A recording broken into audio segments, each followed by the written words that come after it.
낯선 설렘의 모든 게 선물인 걸 모두 Merry Christmas 하얀 천사 같은 지붕 함께 걸어 내 눈에 덮어놓고 새롭게 Hello everyone, this is another episode of Hwaitingradio, but this is a very special episode. It is my third year doing the end of the year special. So, this is episode 46 and I have some special guests today. So, guest number 1, you've been here many times, but please introduce yourself. Hello guys, it's the long-awaited Robyn Rush of Kpop 101. You haven't seen me on here for a while because, you know, school. And it's also my third year for this end of year special, third year here. Yeah, hey. So I'm Robyn from Kpop 101. I do MV reactions. I interview other content creators such as Dre and someone coming up soon, which is really exciting. I also do dance covers and just a lot of other things on my channel. So go check it out. Yay. And guest number 2. Hello, it's Kai. I'm from the channel Kyomika27. I make mostly dance covers, dance videos, and also parodies, and also sometimes vlogs. And this is my third time, I think, on Hwaitingradio. Last year I was on the end of year special too, I think. Yes. And then it was another episode before that. I was on something with a lot of other cover dancers and stuff. So yeah, good to be back. And yeah, I have Instagram and Twitter, and it'll all be in the description. Yes, everything will be in the description box below, so go check them out and go support them. And guest number 3. Hi, my name is Karen. I'm from Undong crew. That will be a K-pop dance cover group. You can actually follow us on Twitter, Instagram, and Facebook. And this is my first time being here, and thank you for letting me be here. So I'm gonna try to do my best here. Woo! Yay, you'll do good. Thank you. And guest number 4. Hello, I'm so nervous. Okay, hi everybody. Hi, lovely K-popers. My name is Immy. It's nice to be on another radio show because it just so happens that I am a radio DJ of a K-pop show called Daebak K-pop with Immy. It broadcasts live. I'm actually live in a studio. I take listener requests. I just fangirl and act like a mess on air. It's kind of like my own personal YouTube channel, but you can't see me. And I do giveaways and I do a bunch of different things. And it's an honor to be an interviewee because I'm usually interviewing. You can find me everywhere on Immy Imchi. And like they said before, links will be down there. So thank you all for listening. And I'm super nervous, but excited. Bye. Yay, wow, thank you. And guest number 5. Hi guys, my name is Cynthia. I'm also part of Undong crew with Karen. We are a K-pop dance cover group. We have won a few competitions here we're from Monterrey, Mexico, which is not like Mexico City, but it's an important city also. And yeah, we're happy to be here. Thank you for having us. And you can follow us on Twitter, Instagram, Facebook, YouTube. We have few kind of diaries on our competitions on our YouTube channel. So if you want to know a few things about us, you can go check them. Yay, thank you. And guest number 6. Hi guys, my name is Jay. I am here again for Hwaitingradio, and it's a pleasure to be back. I am a K-pop YouTuber. I do reactions, I do vlogs. I'm also a gamer, and I do some stuff with anime as well. And I'm also a writer for 2 magazines, MacG Magazine and The Craze Magazine. So you can find all my content there, whether it's reviews, interviews, stuff like that. And thanks for having me again, Amber. Of course, thank you for always joining. And guest number 7. Hi everyone, my name is Jasmine, also known as Rum Moses on several different social media platforms. I'm primarily a YouTuber, and my YouTube mostly consists of K-beauty, K-pop industry, sound offs, and all things to do with living and life in Korea. So this is my first time on HwaitingRadio, and I'm super excited to be here. Thank you. Yay, thank you guys. And yeah, everyone go support them. They do some really awesome stuff. And yeah, so let's get this show started. We have a lot to talk about in 2017, but I don't know if it's just me, guys, but I can't really think of what happened in 2017. It was all blurred. Yeah, It was such a whirlwind. It was Oh crazy. my God, for real. No, we all got knocked out some way or another. Jeez. Yes. Yeah. Multiple times. Oh god.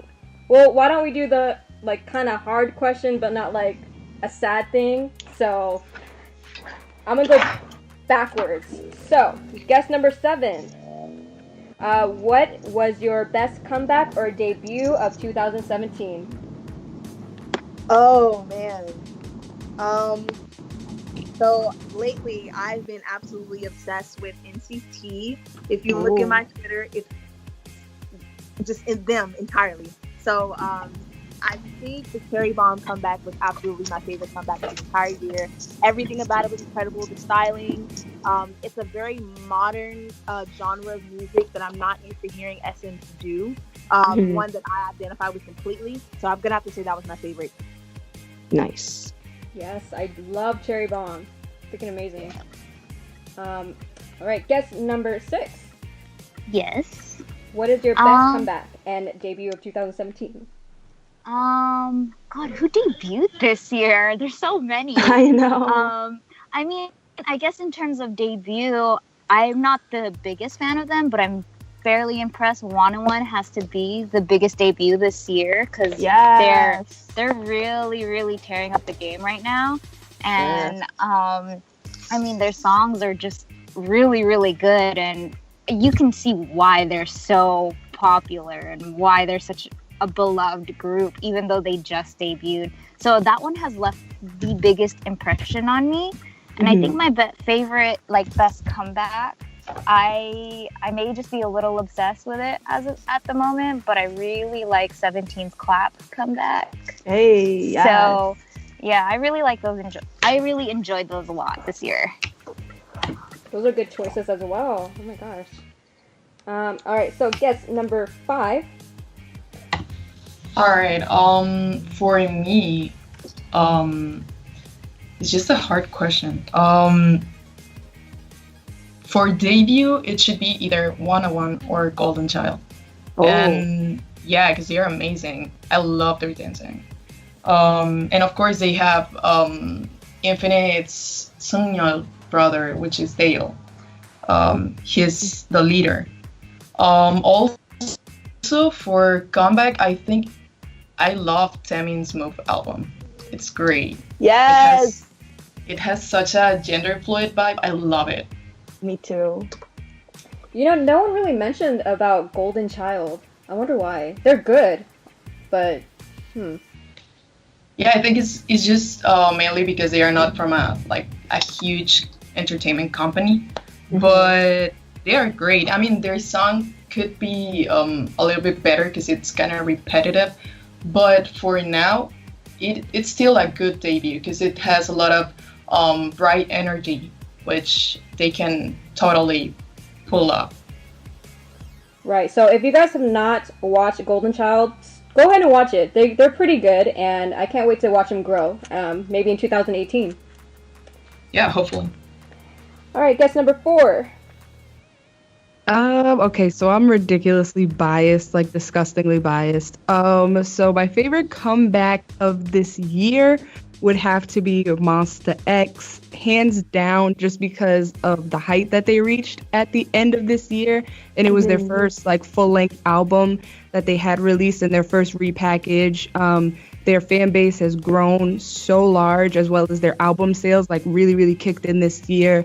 They had their first world tour. They had 2 Japanese debuts, as well as CDs that released. They won their first music show award. Oh, I'm gonna cry. Okay, they had their first Mama award. They really just took it to that rookie, and then all of a sudden people are looking at you group. They celebrated their 2 years, and I have it dead tied with Day 6.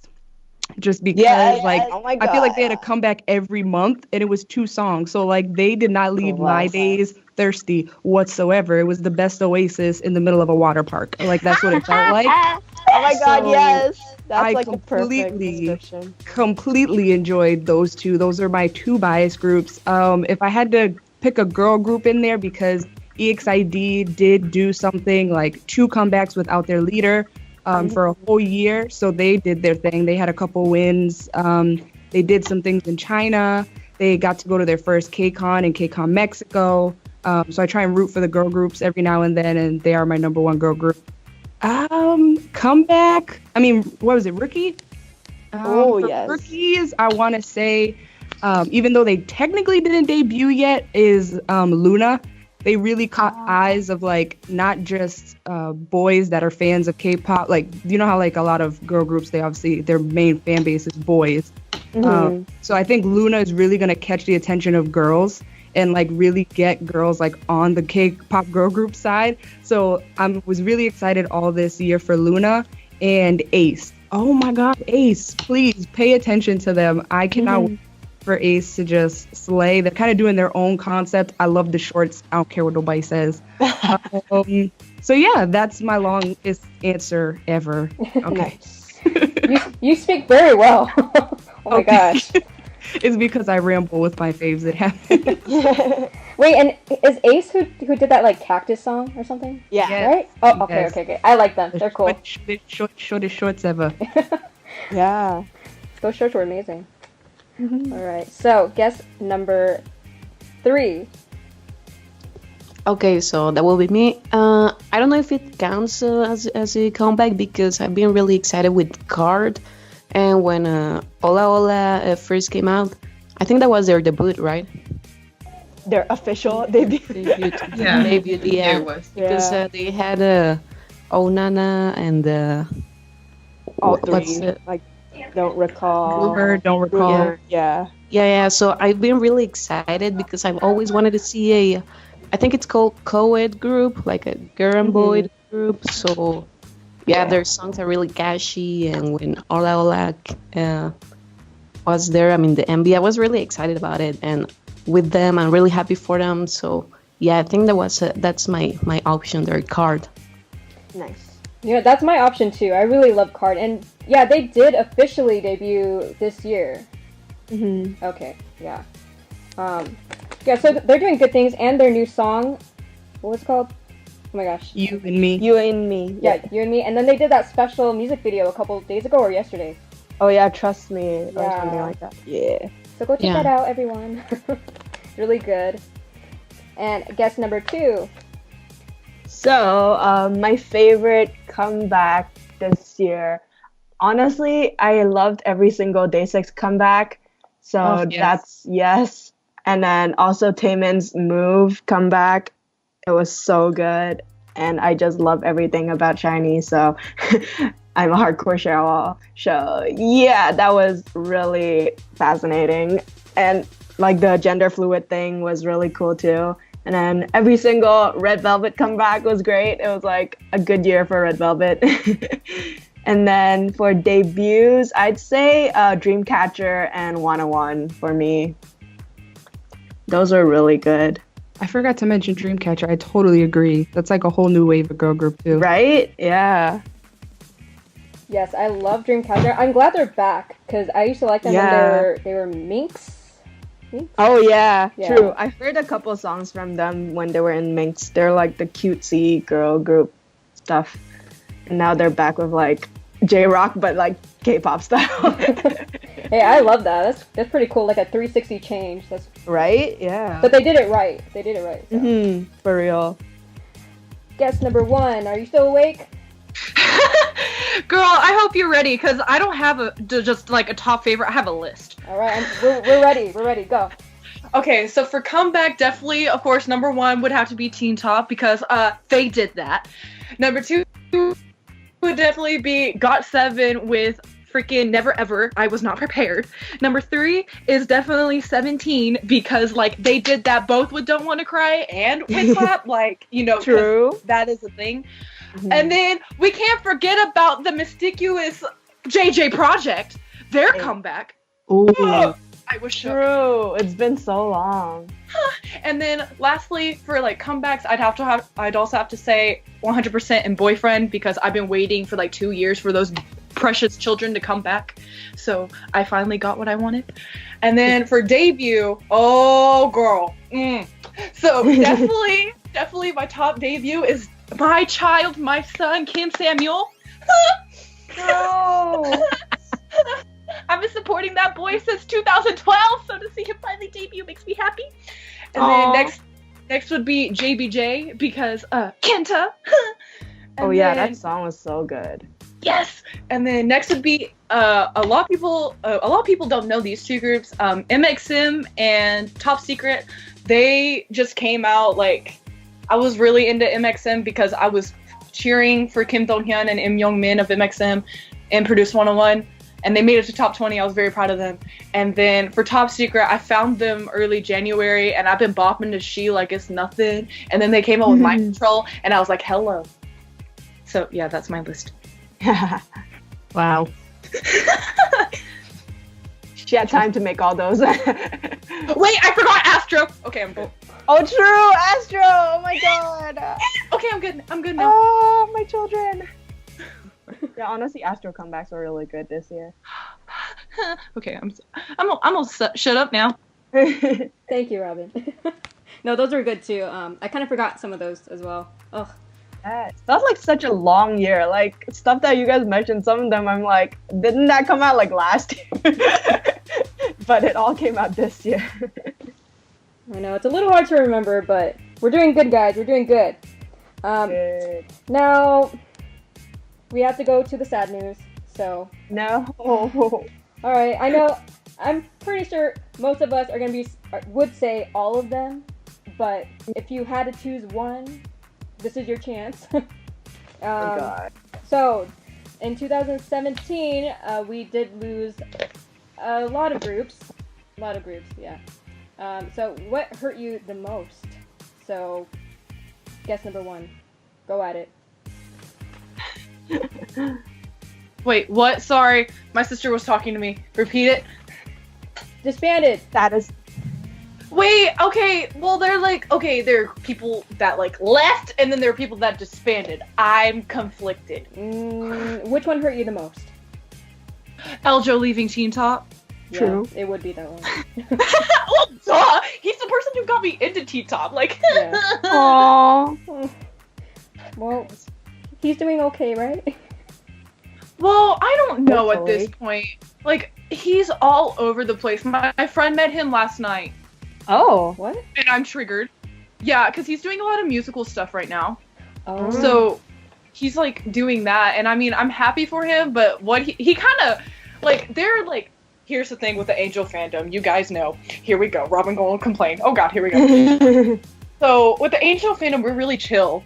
But Eljo leaving Teen Top kind of stirred up the Angel fandom, and now it's really awkward because there are people that completely support Teen Top and say, screw you to Eljo. There are people that support both Teen Top and Eljo, who are, like, in my opinion, the true Angels. And then there are people that only support Eljo and say, screw Teen Top. And I'm over here, I'm like, yeah, because pretty much what happened is back in, was it May? Teen Top had a fan meeting in Japan, and Eljo signed a contract, so he had to be there. And this was after everything happened. Like, after he announced that he was leaving, and, like, he was suing Top Media and all that stuff. And he had to go. Because if not, then he would have been sued for violating his contract that he signed with Japan. So he went, and it was just so awkward because, one, the fandom was torn, and two, you could see that there was tension between the members of T-Top and Eljo. Like, there was space between Neil and Eljo. There was space for where three people could stand in between them. Like, you could tell that they were not okay. And it's really sad for me because my ultimate ship was never going to happen anymore. Aww. So, yeah. Okay, I'm done. Alright, it's gonna get sadder. Alright. Guess number two. Number two, that's me. And I think the hardest hitting one for me was Wonder Girls disbanding. And yeah, it was like the beginning of the year too. I was like, yay, good thing they're hitting their 10th year. And then wonderful. Oh, that was a pun because the fandom name is wonderful. That wasn't intended, but anywho, yeah. That was sad. But Yenny and Sunmi came back with good solo comebacks, so that I'm kind of saved, but still I'm sad. Yeah, hopefully they're filling that void, but you know, I know it's still not the same, right? Because they're like the first K-pop girl group that I ever listened to, and yeah, they have a special place in my heart. It always hurts more. Gosh. Yeah. All right, guess number 3. Okay, so I don't really have one that broke my heart. I think my heart's been broken since 21 Disbanded, and but no, I think I'm gonna skip to that because no, I don't really have one that make me feel real bad about it. I mean, obviously it made me sad. For example, IOI, they were doing an amazing job, and then suddenly they're not together anymore. But I think that would be it. So, IOI and 21, right? Yeah.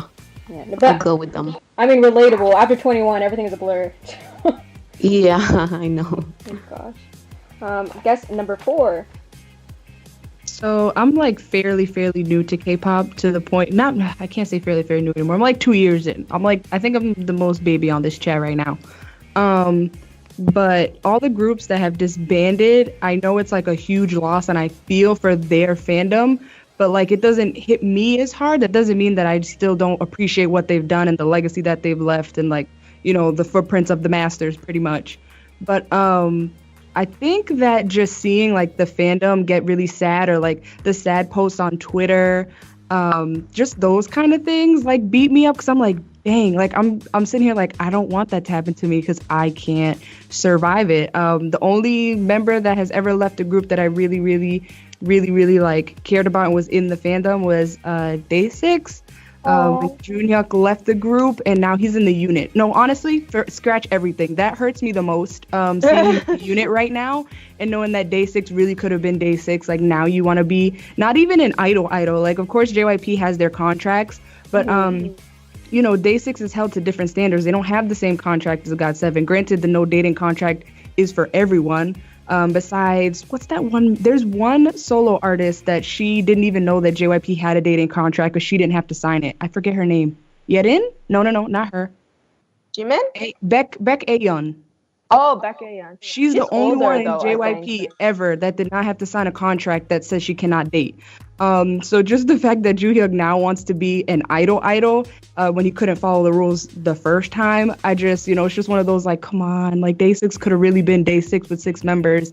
So yeah, that's my really only heartbreak is just Day6. It doesn't count. But all I'm saying is that all the groups and all the people, all the like the huge groups, what was it, Girls' Generation? I know someone's gonna mention them. Yeah. And even though we know Big Bang kind of has like their disbandment, that's not a disbandment. It's just they're all going to the army. We won't see them as a full until like 2025. So that's like one of the longest like disbandments, and not really disbandments ever. We don't know what's gonna happen when they all get out. So yeah, that's it. I'm sitting pretty in my non-disbandment chair right now. Lucky you. No, but now that you mentioned about Day6, I forgot about that. What happened? I never forget. Yeah, it was like after the first 2 mini albums too, or first mini album. No, he only lasted 1 album. First mini album. So that didn't really affect me that much. So it was due to his dating. Yeah. With a fan idol, it's like, bro, like you better keep that text a little bit more private this time if you're gonna try that. Cool. I think that's our next subject. Breaking news. Oh wow. Guess number 5. For me, I think as you just mentioned, for me was, well, they haven't disbanded at all, but Girls' Generation was, it's still my favorite girl group. Mm-hmm. So like not being together at all anymore. It's just really They sad. haven't officially announced disbandment or anything though. No, Like, they're not they're- disbanded at all, Yeah. but we know we're not going to see them soon. Yeah, soon. Yeah. It's probably going to be, I don't know, 3 to 5 or even more years. But I still love them. I'm going to support them, even if they are separated or together. They're great. And I think for me, that was the main thing this year. Because I also loved IOI, and they were great and everything. But, I mean, we all knew they were just going to last about a year, and that would be it. So it wasn't that surprising or saddening, because we already knew. True. They deserved better though. So, like, what is gonna happen to 101? That's gonna be a whole mess. Oh my god. They're lasting like a year and a half though, so it's like longer than iOS. Well, like that, and like people are having petitions signed saying that they shouldn't have 101 disband, and I'm over here like, you do realize that there are members of other groups. Yeah, that there's members Sorry. in Hotshot and New Minion Eve. needs to go I'm back to sorry, it. but Yeah, he's I'm, from Newest. it's like, Yeah. I'm sorry, but I am very hardcore Minhyun bias, and I want him to go back to Newest. I'm sorry, I love you 101, but I want Minhyun to go back to Newest. Yeah, I'm with her. you. Yeah. And he felt really guilty for like joining 101 too, like damn the tears he shed. Okay, you said how long is their contract? Like a year and a half until like next year December. Like 2019? Like this 18. coming year, 18. Oh. Yeah.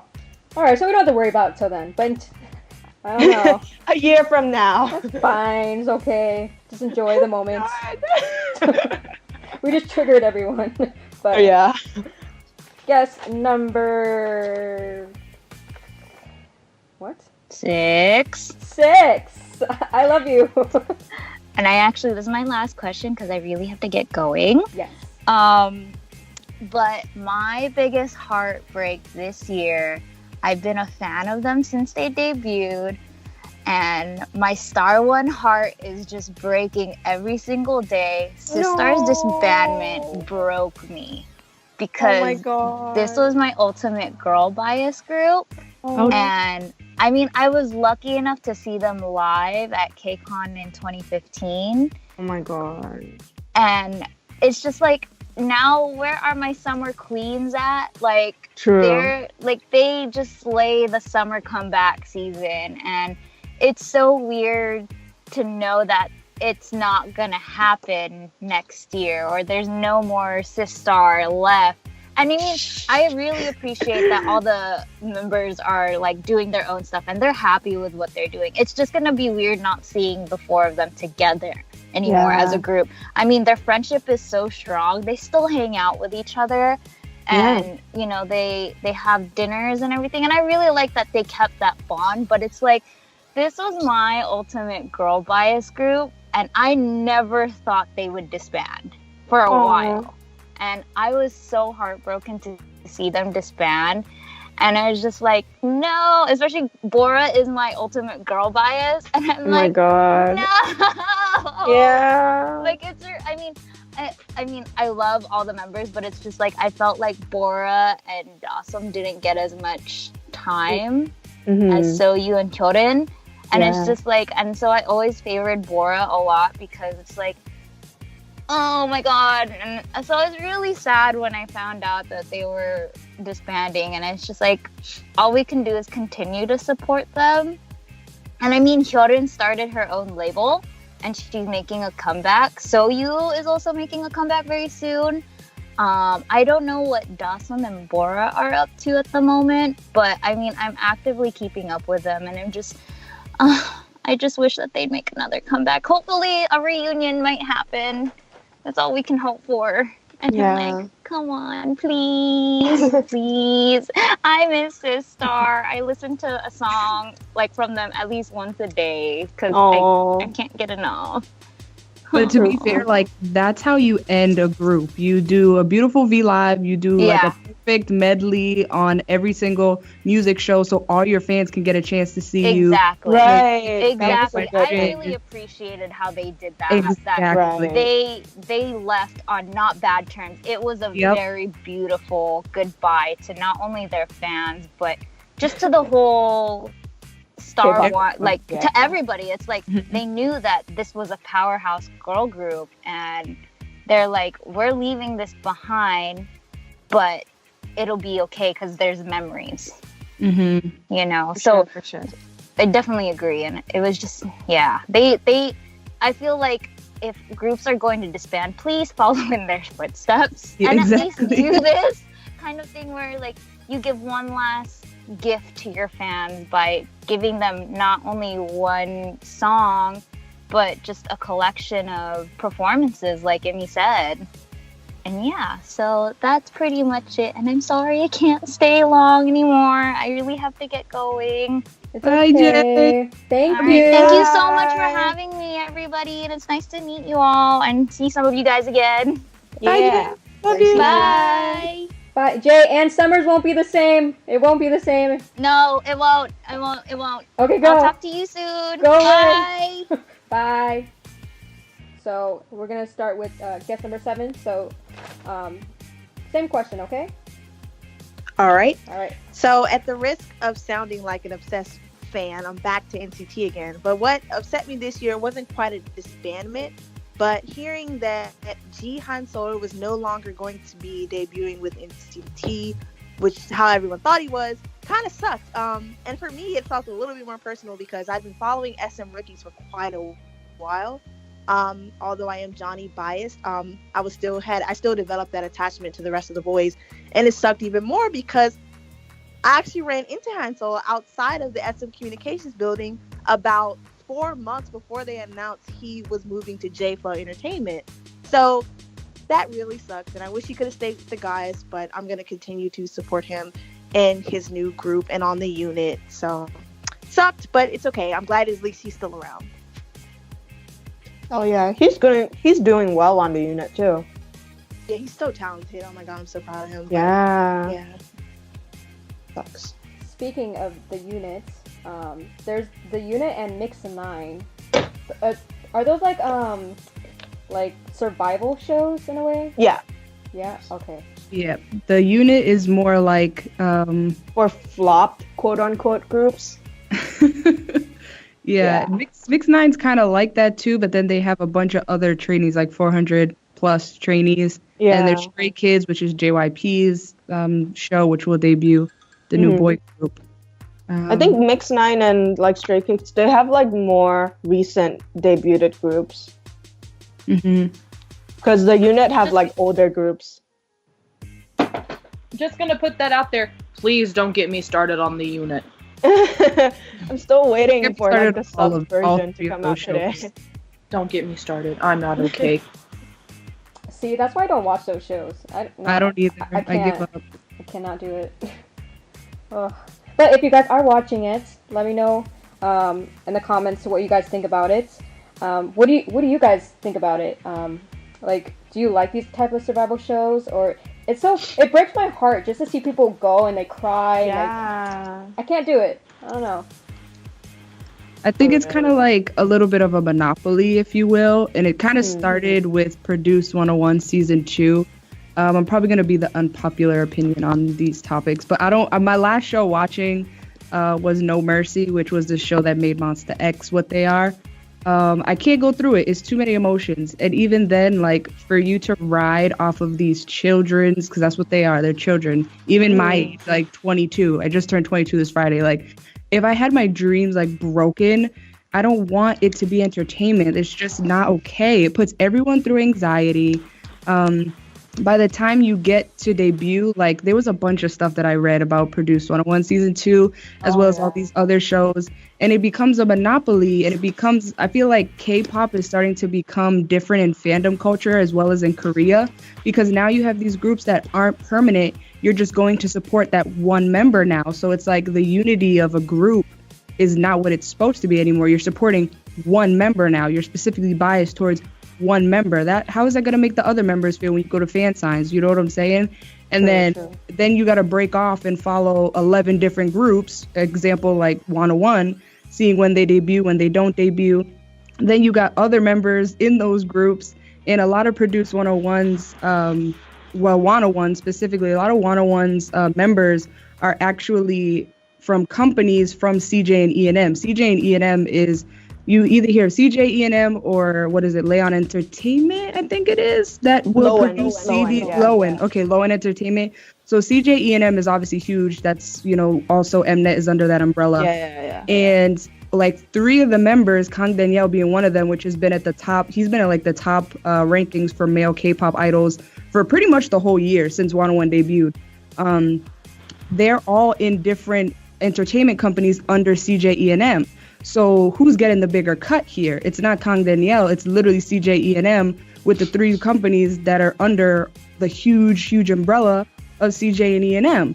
So it's kind of like, they're not getting their pay. Like, and CJ E&M is just getting the biggest cut, and then it goes into Mnet, and then it goes into other things. So it's kind of like, And then 101 made how much? $500,000 this year? But like the members haven't even seen it yet because it has to go to the entertainment companies first, and then it gets cut into them. So it's like, how can you, these little kids' dreams, like they spent all this hard work for what? Like for what? Yeah. I don't support those shows anymore. I support the people individually, but I don't want to know what happens in between. I don't want to know the tears. I don't want to like get involved emotionally. I can't do it. I can't. And then like for the unit, in my case, because like I'm keeping up with it, but I'm not watching it. I'm just keeping up with it on Twitter. Oh. But my problem with the unit, in my opinion, like I'm not like throwing like shade to it. Like I understand why they're doing this, but in my opinion, they wouldn't have to have this kind of show if the companies would promote their groups. Just putting that out there, because if you look at it, a lot of the groups that are in there, it's either one, they're in very underrated or like very low income companies, or they're in high companies, and like in Boyfriend's case, they're one of the first groups to debut in their company, but because their company does not promote them as much as, let's say, Monsta X. I'm sorry, Amy, I gotta put them on the bus. No, that's true. It's true. I know this thing's some big group. Girl, go ahead. But like, if they promoted Boyfriend up to the level that they promote Monsta X, then they wouldn't be in this situation. And me being a hardcore best friend, a hardcore kiss me, a hardcore perfection, and seeing that a lot of my favorite groups that I love to death are in this predicament makes me really sad, because there are also, it's kind of like Newest. Like Newest went to Produce 101 because they didn't know what was going to happen, because they thought that they were going to disband. And I'm pretty sure a lot of the groups that are in the unit right now feel like that too. Like, if I didn't join this, I probably would have disbanded. You know what I mean? Literally their last straw to hold on to. Yeah, so, and it makes me sad considering I have been a fan of a lot of these groups since their debut, especially 100% and Boyfriend. And I'm just kind of like, well, you wouldn't be in the situation if your company would promote you better. Yeah, like, honestly. let's sit that. Like, if Top Media would promote 100% and Teen Top to the extent that they're promoting Uptension right now, 100% will not be there. UKISS, no, don't even get me started with UKISS, because literally their company doesn't even promote UKISS or La Bomb in that fact. And then with Boyfriend, if they promoted Boyfriend to the extent that they do with Wujo Sonyo and Monsta X, they wouldn't be there either. So I'm just like, I understand the point of it, like, is to get their stardom and like to get more fans in love with them, and I understand that, because now I'm seeing a lot of people show more interest into Boyfriend and 100%. But it's just like, we wouldn't be in this situation if the companies would promote more of their stuff. Yeah, that's true. But I think that's why they're doing these shows too. Like, they're all writing off each other's factors. So I think everyone wants it to go like how it went with Newest. Like, but Newest has been talented since day one. Like, that's just people showing their talents. And no, I don't even know a lot of these groups that are in these shows personally, so I can't sit here and say this one isn't talented. But a lot of them just don't have what it takes. Like, that's just what it comes down to, or maybe the whole group as a whole. So it's kind of like they want the Newest thing to happen, and it kind of creates like a different like a different hierarchy in K-pop in general, because now your Sunbae that debuted in 2014 is now your Hwaiting because they debuted in 2017. Like, that's messy. And then they're going back. So it kind of like creates a like this whole Produce 101 idea has created such a huge like uproar because the shows never used to be like this. It used to be just for your company. That's it. Not like these. I've never heard of a project K-pop group. Where's the structure in that? Yeah. And like another thing that like I've realized in the past is like it's not just that, but they're also like they're tearing groups apart. Like right now I heard like, even though I love Boyfriend and I like support them to death, but like I heard that they're not really on the best conditions with Donghyun right now, and I'm triggered. I'm like, wait, what? And I'm like crying on the inside. Like they're like these programs are not like for the unit. They're like tearing groups apart, and it makes me sad because like when you support a group since debut, you love the group as them, and when you see them tearing the groups apart, you're just kind of like, what's the point of that? Why, like at this point, I'd rather these groups disband than you tear them apart like that. Sorry. It's kind of like jump ship. It kind of makes it seem like one member's like, all right, I'm gonna go support myself. I've done enough in this group, and then you never know. Like, I just don't like the duality of it all. Like, if you're a group, you're a solid group. That's the only way you're gonna thrive is if you all like from day one are like, all right, it's this or nothing. Like, we're in Ramyun one day, but 2 years we could be, having our own studios like BTS. Like, you have to be able to struggle and know that the struggle is going to come till forever. And it does, also lay onto the company. It's not always the idol's faults, but, we never know. Gosh, stress. I hate talking about these shows. Yeah. Like different I think groups, we should different move on. companies.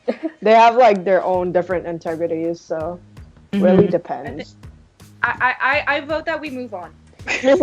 I also agree. I could go on forever. This needs its own show. Yeah, for real. Right?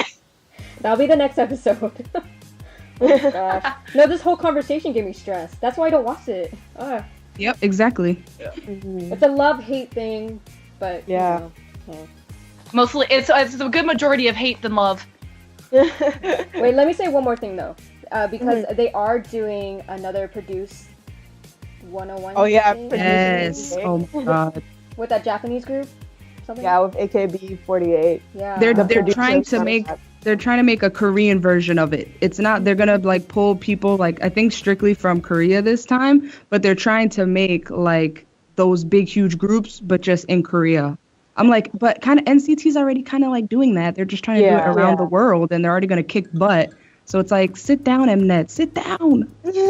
Sit down. God. It already worked twice. It's not gonna work a third time. Sorry. Thank you. Oh, you tell him. God. Put me in your company. I got it.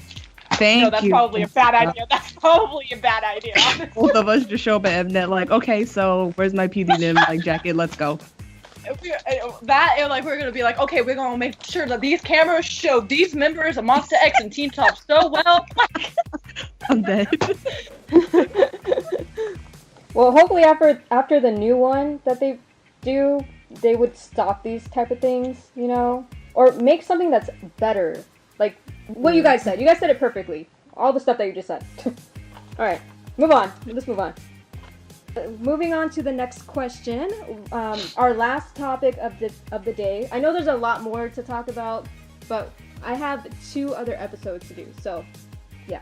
So the next question is, what was the best K-pop concert that you went to in 2017? Predictably, it was NCT 127 at KCON.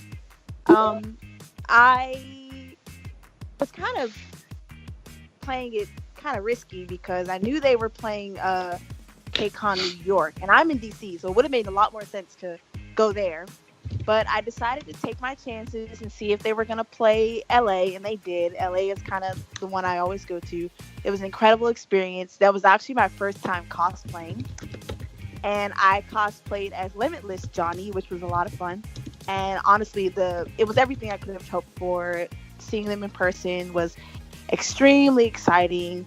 At one point, Utah even tapped Johnny and pointed at me because he noticed that I was wearing Johnny's outfit, which was also very exciting. But overall, that was absolutely my favorite concert experience to date. Honestly, it was so much fun, and hopefully I get to see them. I really miss when SM did the SM Town Family, the world tour with all SM artists. Oh my god. And I know they still do that, but they haven't come to the US in the last couple of years. I think just North America in general too. Yeah, so I really want them to do that again. That would be a great opportunity to see NCT and possibly NCT Dream if they're old enough at that point. But yeah, it'd be nice. But that was my favorite concert experience, hands down.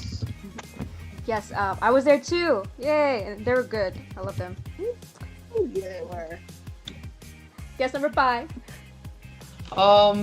For concert, I think it would be either. I wasn't able to go though, but I knew it was huge and it was great. The Exordium in Mexico City, and everyone was super excited about it. And I heard it was amazing. Like it was. The EXO members were super excited about it, as the fans itself. Another one that was, I don't know how huge it was, but it was Monsta X's concert here in Mexico City also. And the reason I'm mentioning this concert, it was because it was supposed to happen. I don't know if it was like before or after Mexico City's earthquake, and the Monsta X members they offered to help the Mexican people back then, and I think that deserves totally a shout out for them. True. And it was when they accepted an award too. They Shonu also like shouted. It was after the earthquake, and then they shouted out everyone in Mexico. They just finished their concert there a day after, like a day they left, and then the earthquake literally happened. So yeah, Mexico, Monsta X loves Mexico. Woo! Yeah. Oh wow, I didn't even know that. Sorry, my mom baby self. I can't. I apologize. They're like the sweetest people on earth. I cannot stop. And guess number 4. Oh, that's me. Okay. So I was just really thankful to go to everything that I went to this year. It was my second experience at KCON LA, my first experience at KCON New York. I got to see GOT7's fan meeting in Houston. I got to see BTS in Newark. I saw Monsta X twice, and they also were one of my first P1 experiences. I got to see an actual, they're not even K-pop, I got to see an indie band, which was Hyukoh. For those, I call them Hyukoh. It sounds like cereal. Oh, yes, Hyukoh. Yes, I got to see Hyukoh, and it was so amazing. I was the only, one of the only non-Korean people there, so it was like a real like K-pop concert. Sure. And then day 6. So hands down, my favorite had to be, I think, it has to be Monsta X, KCON LA, and day 6 tied, because KCON LA had so many, like, I got to see so many of my favorite girl groups. I got to see Haze, like people I never thought I got to see. Finally got to see like 17, so I felt like when I didn't go to their concert, I didn't miss out, which I know parents are like, girl, you did miss out, but I get anxiety when I see all 13 of them thrusting around. I got to see 101, which was really important because last year I got to see IOI, so it's kind of like those two really historical groups that you're not going to see unless you go to Korea. So yeah, it was just that whole experience and really like being around the K-pop community, because I didn't go to that many K-pop concerts last year because that was my first official year in K-pop. So just going to all these places and, you know, working hard to be able to earn the money and pay for it, it was just something that really paid off. I guess it was one of the biggest concert experiences that actually paid off. My first K-pop concert with my mom was BTS. Yeah, just a lot of like really fun memories came from this whole entire year. The energy that the artists give off, the fact that they're still genuinely to this day surprised that we foreigners mess with this K-pop stuff and know their language and know the fan chants and get their light sticks from halfway across the world. Just their reactions is like my favorite part, or maybe like a song they didn't think was well received, but like Americans or wherever you are in the world, like we absolutely love. But yeah, just the whole experience. Like K-pop concerts is just a great experience. There's so many nice people. I've never had, like rude, like, and I'm a concert goer in general. So it was never like a rude experience. Everyone was so nice. People were so like giving, passing out things, having little fan get-togethers, you know, giving out like, the fan banner projects. One of the most biggest things was BTS's Rainbow Project. Like, that was so legendary. And the fact that like BTS just did their last Wings tour final in Seoul, and how the Korean artists, the Korean fans, like when Rapmon sang Reflection, it started in somewhere in South America, I'm pretty sure. That when Rapmon was like, I wish I could love myself, and then the fans go like, we love you. That started in South Africa. And now South America. And now for it to move all the way into Korea and like to see like the Korean fans going like, Sarang, hey, like that didn't start at the beginning of the year. But now at the end of the year, just something from international fans got over into Korea. Like, that's just crazy. Just all these moments. Ugh, I'm an emo, emotional person. Okay, that's it. Wow. You said you only been into K-pop for 2 years? Yes, but oh my God. I make it my legit life. Like, I haven't watched American television for over like 2.5 years. I just watched it on TV. Like, I immerse myself in it because I want a career in it. So it's not like a fandom thing. It's kind of like I look at it from the entertainment standpoint of things. Yeah. Interesting. Oh yeah, no, I was gonna say, yeah, you've been into K-pop for 2 years, and you're very, very lucky to have all these moments, you know? Yeah, that's also why, like, I never take anything for granted. I literally worked my butt off, like, extra shifts at work just to be able, like, to afford it. That's why, like, I do giveaways and stuff on my shows. I do recaps. I do live streams. I try and, like, get concert posters and give them away because I know what it feels like to be able to not go, or like be a kid that has to ask their parents or has to, well, I don't mess with that college life. But for those of you that, you know, have a final the same day as a concert and like really, you know, you choose to, you know, do your final, I wouldn't, but that's why I didn't go to college.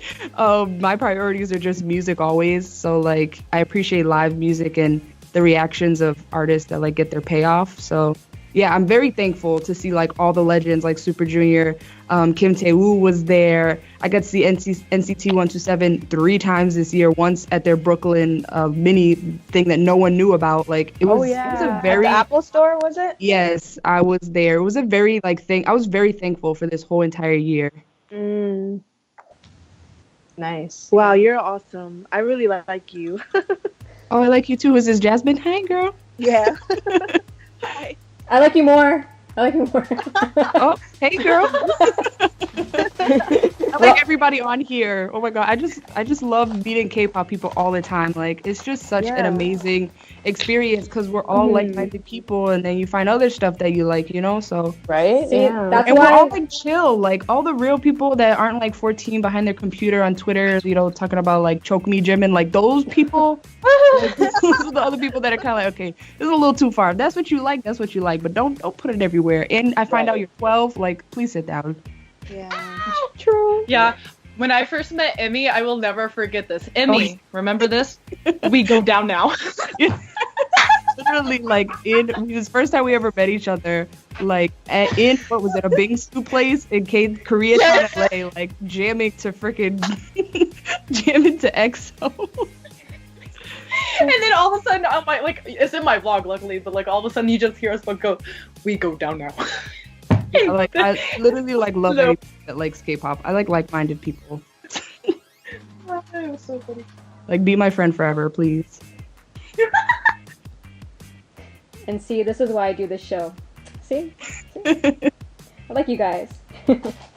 All right, moving on. We are going to do guest number 3. Do you have any different experiences? Girl, we haven't finished. Wait, we haven't finished. We only got to Immy. She said guest number 3. Girl, you are number 1. Yeah. No, I don't think she didn't. I'm going backwards. Yeah, she went backwards. Oh, sorry. You are messing it Sorry. up. Messing it up. Robyn, Okay, I'm half paying attention, half not. We still love you, Robyn. It's okay. All right, guess number 3. Okay, so this year's K-pop concert, I think from my personal experience, will be BIG. I don't know if you guys are familiar with it. I think they're not that. Yeah, so they came to my hometown. To be honest with you, I'm not really big fan of them, but I gotta go. Well, I went there to support them, and because if you want to go to a K-pop concert here, you have to fly to Mexico City. So we are starting to get in more K-pop bands, K-pop concerts here in Mexico. But that was my last K-pop concert. It was pretty small. Boys were amazing. But yeah, we are barely starting to have more K-pop concerts here in Mexico and my hometown. So that will be my experience this year. Yeah, hopefully next year there'll be more since they are going to Mexico now. So Yeah. Yeah, I mean, we had the K-Con this year in Mexico City and the Exordium too. But like I said, I mean, here in Mexico, if you want to go and have a K-pop concert, you gotta fly to Mexico City. That's why that's the difficult thing. Yeah. how far is that for you? From our state, it's about 10 hours if you go like driving, and if it's flying, it would be an hour maybe or two. Oh wow. Yeah. Yeah, we live near Texas, and Mexico City is kind of far from there. Hey, I'm from Texas. Let me stop. Well, yeah. Well, hopefully you guys get more concerts, okay? And then because it's a good experience, kind of like what Immy said. Like, I want everyone to experience a K-pop concert. It's a good experience. So. Yeah, it's great. Actually, I did have the opportunity to go to one of my favorite group concert that was SHINee back in 2014. I flew to Mexico City and it was awesome. So yeah, everyone should experience that once. In a lifetime. Guess number 2. Oh, finally. My favorite this year for sure is SHINee. Their SHINee World 5. Oh my god, they actually came to North America. I'm so thankful because they're like my ultimate bias group. So yeah, I'm really thankful that that happened this year. And then a little bit less, but still a great experience was KCON LA. I got to go there go to LA for the first time ever, and I met a lot of you guys, like Robyn, Amber, and Immy as well. So that was a really good experience. I never met anyone from the west side of America. So yeah, that was really fun. And then also Day 6 just the past month, I think, yeah. And yeah, those 3 concerts were like the best 3 that I had this year. Really thankful. Yes. And it was cool to meet you, Kai. Yay. Yeah, finally. And still low-key mad I didn't get a picture, but it's okay. True. Oh my god. Are you gonna go next year? Maybe. I'm not sure yet, but seeing how fun it was this year, I might go again. Do it. Yeah. All right, guess number 1. 1, hello? 1? Yes, Hi, yes, Robyn. yes. Hi. Okay, thirst papers. Okay, so for me, it was definitely KCON because 1, it was my first time going to KCON. That was insane. And I also got to meet Amber and Immy and Kai, and that was really awesome because, internet friends. Heck. Woo! But yeah, the concert experience itself was amazing considering I got to see my number 2, my number 3, and my number 4 ultimate bias groups. Of course, I didn't get to see my number 1 because where are they? In the basement. Okay, so yeah, the concert itself was very awesome and it was an experience. But out of everything that happened at KCON, I will never forget 17 and GOT7 noticing me and realizing who I was, because that was awkward and embarrassing. And oh my god, because who was it? June saw me, for 17, they were doing the fan engagement thing, and June sees me and he kind of looks at me, and I'm in the back, so I'm like, how do you see me? I'm not that tall, but apparently I was tall. So he sees me and he was like, and then Seungwon kind of saw me and Seungwon was like, and elbows the crap out of Joshua. and goes, "Hey!" If you guys don't know, Joshua's my bias. Hello. So he like elbows Joshua and points, and I'm over here. Like, I guess you can see me because one, I guess I am tall, and two, I had my camera on my tripod and I extended my arm as high as I could, and it was focused on Joshua because my life. And I think that's what kind of got them to see me. And Joshua was just like, he looked into the crowd like, what? And then like sees, and he like waves over in my direction. I was like, okay, you're not waving at me, no way. But then with GOT7 the next goddamn day, dang it, it goes down the line of all of the GOT7 members. Because back in 2015, when I went and saw GOT7 in Dallas, Bam Bam, as I was leaving the photo op, said that he knew who I was, and I was like, crap. So I'm assuming that's from YouTube, because how else would he know me? I'm a potato. So it like goes down the line. I think it like started with Jackson, and then it went to JB, and then it went to Mark, and then it like stopped for a little bit. And Mark realized that Jin Young didn't realize or didn't notice, and Jin Young's my bias. Shoot. So like Mark literally runs to Jin Young, smacks him, and points in my direction. And this time I'm like closer to like the barricade for like, you know, fan engagement audience pass. So like and I was like one of the tallest ones in my section. So like I make eye contact with Jin Young, and he does this like weird point thing and smirks. And then he tags Bam Bam and Yugyeom, and then they both look at me, and then like all of GOT7 eventually just starts looking at me, and I'm like, crap. Hi! And eventually, like in my camera, you can hear me go, "Hi, Jin Young!" But other than that, the concert was really great. I'm really happy I got to see NCT. I'm more into VIX now since seeing them live. I'm more VIX. I'm more into Oh My Girl now. I'm more into Card. Yeah. But KCON was great. Yeah. We'll never Super forget. Junior Danny! Oh no! Freaking NCT with Yuta. When his mic wasn't working, I was like, it's okay, sweetie. Just all you need is that face. Like, I was just looking at the Jumbotron like, oh my god. Like, please, just let it not work. Let the technical difficulties keep happening. Exactly. Like, because, like, you know, on how Yuta literally has the least amount of lines in NCT. Or, like, one of his members. Like, I remember doing Cherry Bomb, because, like, you know, I was, like, towards the back of the stage, so, you know, Amber knows the struggle, because she was in the section right across from me. But... Yes, I saw every moment of you freaking out. But, like, Yuta, like, I remember I was looking up the Jumbotron for Cherry Bomb, and all I saw was Yuta in the background when it was focusing on Mark, and I screamed so loud. And these girls next to me, they're BTS biased, but they were like there for like GOT7 and 101. They look at me so weird, and I was like, like, you know, being a dumbass. Yeah. Alright, so that is the last of our topics for today, but don't worry, I have 2 more end of the year specials coming up, and yeah, so stay tuned for that. But we're not done just yet. If you guys want to check out part 2 of this episode, we will do a K-pop game, and yeah, so let's go ahead and introduce my guests one more time, and we'll say our goodbyes, but we will see you in part 2 for the game. So, guest number 1, Yay. go. Hey guys, it's the big talker Robyn who doesn't know how to shut her mouth from Kpop 101 Robyn. I hope you guys enjoyed my little rants that I have because, you know, I have a lot to talk about because, you know, I'm into this way too deep.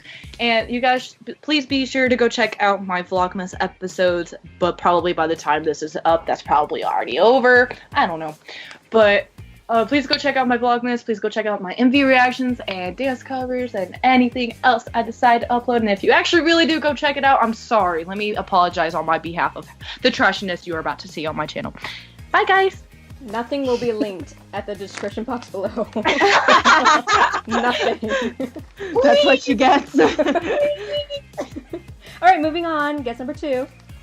Hello, it's Kai from the channel Kyomika27. I make dance parodies and dance covers mostly, and please check out my stuff. I have a lot of stuff coming up soon, so yeah, that's me. Yay. And I'm gonna combine you two. So guest number 3 and guest number 5, please say your goodbyes. Oh, hi, this is Karen. So thank you very much for letting us be here. Please go and check out our K-pop cover dance videos on Facebook, Instagram, Twitter, and YouTube. Thank you for letting us be here one more time. So bye-bye, guys. Yay. And Cynthia. All right. Bye, guys. I'm from Undong Crew, just as Karen. Please make sure to check out the last videos we'll be putting out on our YouTube channel, which are related to the last dance competition we went on, and we had the chance to win first place. So if you want to know how that happened, then go watch.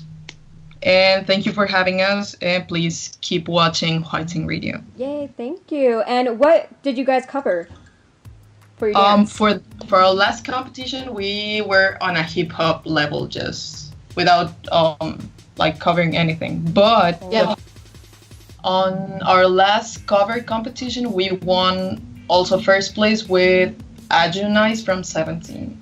Nice. Cool. Well, everyone go check it out. Yeah, I'm gonna go check it out too, because I haven't really watched your dances, but I'm gonna watch, okay? I'm gonna support. All right, thank you. Thank you. Thank you.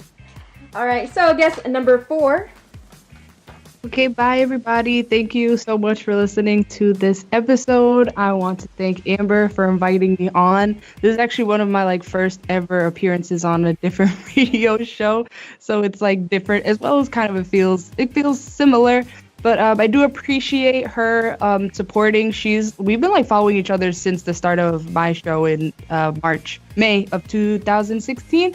So it's actually really cool to be on here. I've watched a couple episodes, and I appreciate everything that she's doing for everyone. And yeah, if you ever want to hear a K-pop song, just swing by any of my social media, drop a song request, and yeah, get to know me better and get to know K-pop music. Spread the love, and thank you. Bye. Wait, can they? Where can they listen to your radio? Oh, okay, yeah. You guys can listen to my radio show every Sunday. Sunday's the main day. Sundays 4 to 6 p.m. Eastern Standard Time. And on Fridays, I have one show. It's a little later. It's 11 p.m. to midnight. But more the main show, again, is on Sunday. That's where I do all my requests. And on the Friday show, you can learn a little bit of Korean. You can listen to every other Korean music genre, as well as learn history tips about Korea. And yeah, you can come out and support. I'm also on Snapchat more. That's where you can see more of my fangirling, because I don't really do the YouTube thing besides live streams. But I do appreciate the support. And yeah. Thank you. If you guys want a better radio show than mine, go check her out. She's really cool. Don't. I'm making you look better. All right, thank you so much. And our last guest number 7. Hey everyone, this is Jasmine from Rum Moses here on YouTube. Thank you so much for tuning into Hwaitingradio. Thank you, Amber, for having me on the show. I'm very much a fledgling YouTuber. I don't have a ton of subscribers and I don't have a ton of content up, but I'm really working on bolstering my channel in the coming year. So please subscribe and look out for that. Thank you for giving me this opportunity to plug myself and share the K-pop love with everyone. I am going to be releasing a series of videos about my experience with the K-pop Academy. So that might be something you might be interested in learning about. So please subscribe to my channel. Thank you guys. Yay, thank you. And I'm interested. I'll watch it. Oh, awesome. Yeah, it was wild. Very wild, but yeah. All right, so again, everything will be in the description box below. Go check them out, go support them, and we'll see you guys in part 2 for the game. Bye. Woo! Oh, wait, Bye, and at the end, I always say fighting together, so let's say fighting on count of 3, okay? 1, 2, 3, fighting! Bye. 희미하게 비친 하늘에